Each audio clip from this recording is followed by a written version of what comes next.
Thank you so much, Valdir. Before I start sharing, I would like to say that indeed what I'm about to share with you, it's the product of a joint journey with my brother Harold Segura, who is a fine Christian leader in Latin America and who has been a spiritual mentor to me in the last 6 years and a half. I am extremely grateful to God for the opportunity to be standing here and address you all, and hope that we will have an enlightening time, a time where God's Spirit will move within us and through us during this afternoon and as we continue with this Congress as we have been witnessing since day one. Both the year and the venue of Lausanne III highlight the importance of world missions and the urgency of the task of world evangelization. Within this context, we bring the desire to renew our commitments to God and to the tasks He has entrusted to us. This conference provides an exercise in discernment during which we must appreciate what has been accomplished and prepare ourselves to engage the future with a renewed vision and what the Lord and Master requires of us. What does God require of us? And what task has He assigned us to do? Are two inevitable questions that face us. At the first meeting in Lausanne in 1974, the final declaration asserted that our Christian presence in the world is indispensable to evangelism, and so is that kind of dialogue whose purpose is to listen sensitively in order to understand.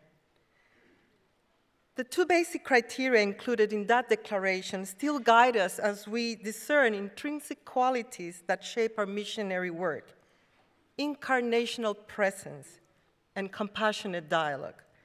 These criteria require us to examine our world through the lens Jesus used in His ministry.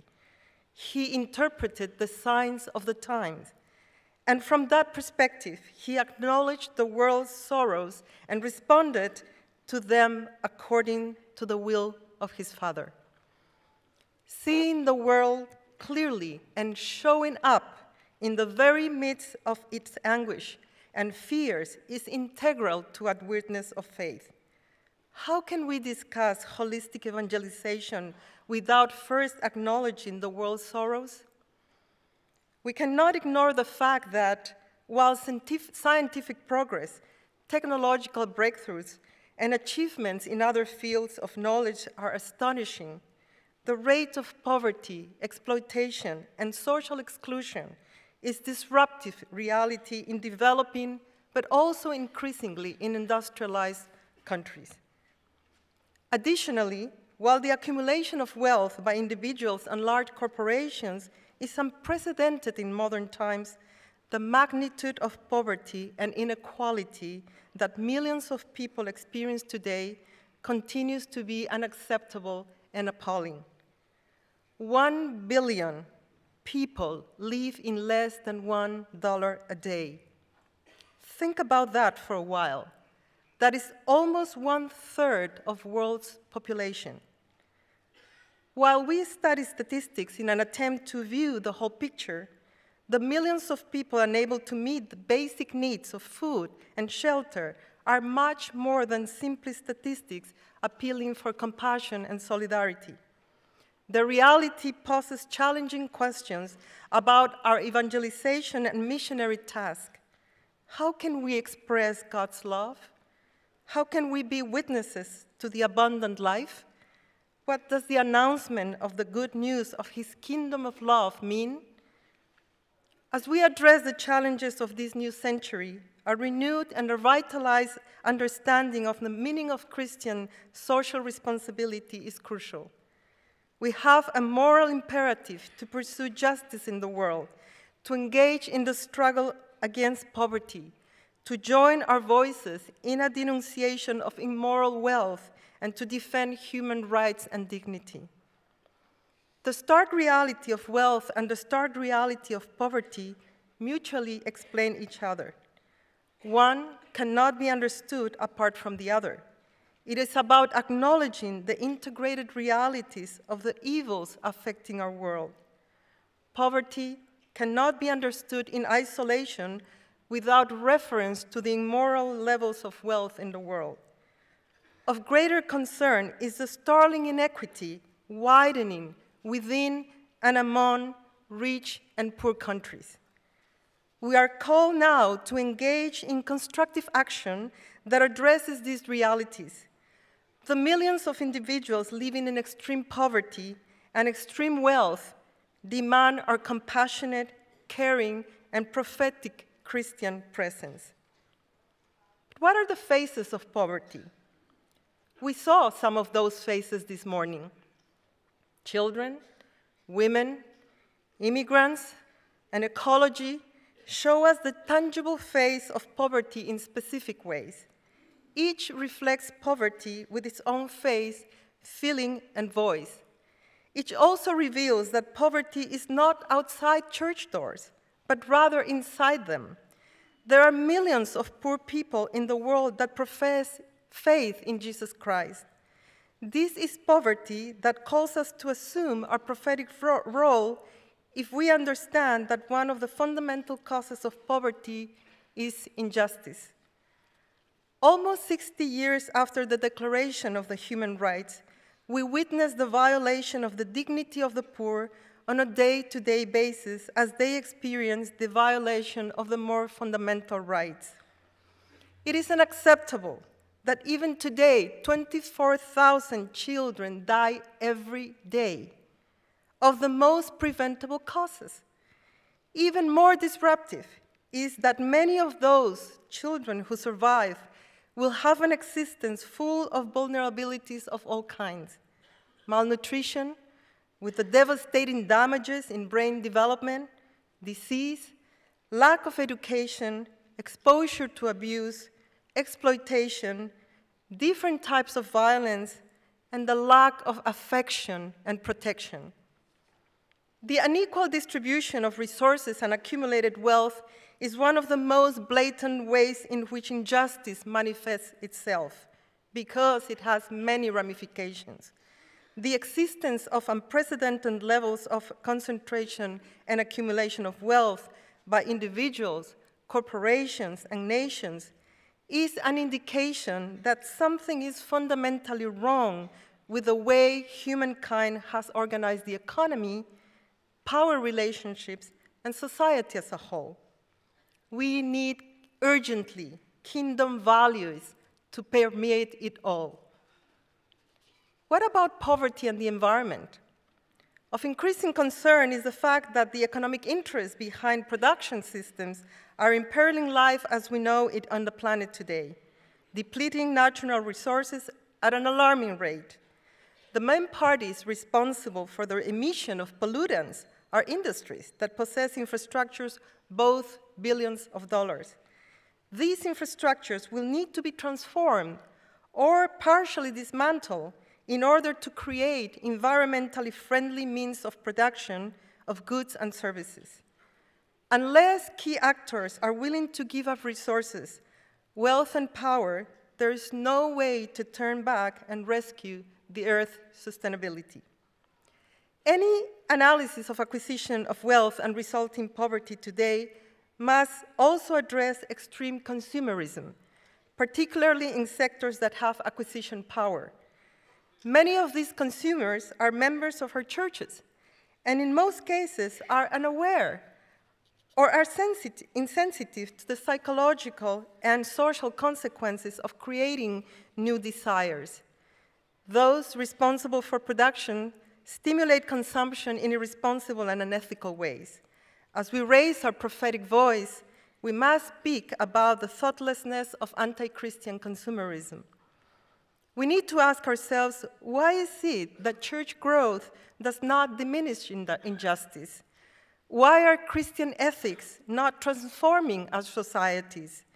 Where is the impact of Christianity when it comes to organizing the economy and sustaining the ecology? Our brother from Rwanda posed a case for us this morning, which I think challenges us. So what is the mission demanding from us?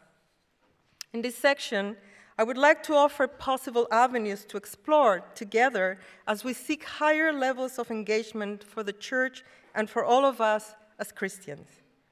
First, churches throughout the world are taking action in new and renewed ways. They embody hope and they exercise love as they reach out in their communities. In many places, they constitute the only refuge for the poor, who increasingly find themselves rejected, stereotyped, and isolated. In many cases, churches are becoming the only possibility of authentic community for poor and wealthy alike. They represent a tremendous network of support, sometimes the only one, for the afflicted, the ill, the discriminated, and the orphans of all kinds. In many communities, the church is the only place where one can learn about being family, about acknowledging the child, the woman, and the disabled.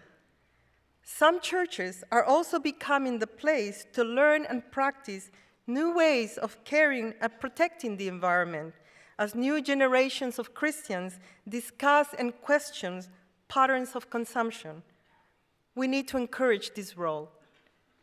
Second, we need to deepen the sense of the holistic mission of the church, a mission that is integral, but it's also integrated. Let me explain that. The task of world evangelization at this historical juncture is demanding a more comprehensive role for the church at both the local and global levels. States, non-governmental organizations, and increasingly private corporations are coming together to find ways to address issues of poverty and inequality. Churches are increasingly embracing this integrated role in the expression of its mission. One example is the shared endeavor towards achieving the Millennium Development Goals.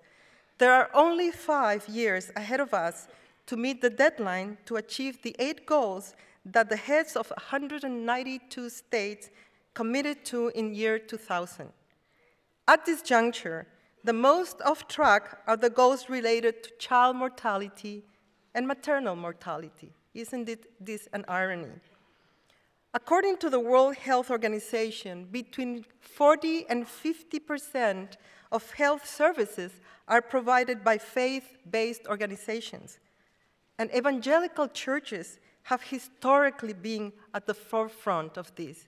Many of you are involved in this type of services through your churches and your missions.